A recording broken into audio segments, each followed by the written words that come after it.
possibile e diverso, ad insegnarci a non tornare indietro. Voi giovani, voi siete l'universo,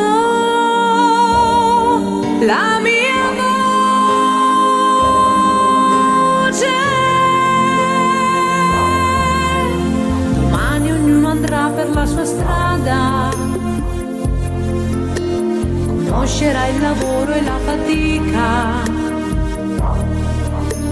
raccoglierà i suoi frutti dalla vita, seminando tanto amore, aiutando chi tra voi non ce la fa.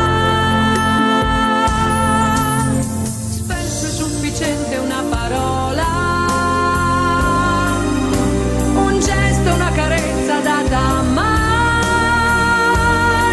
un segno di pace e di umiltà, per dare una speranza pure a chi non ce l'ha. A volte basta tendere una mano, gettare via l'orgoglio che c'è in te, amare la gente, fare finta di niente se talvolta qualcuno sembra davvero diverso da te.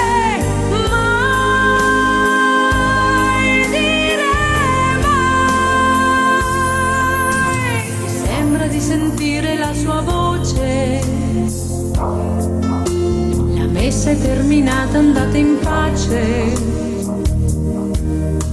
ciascuno faccia sempre del suo meglio ed abbiate sempre fede.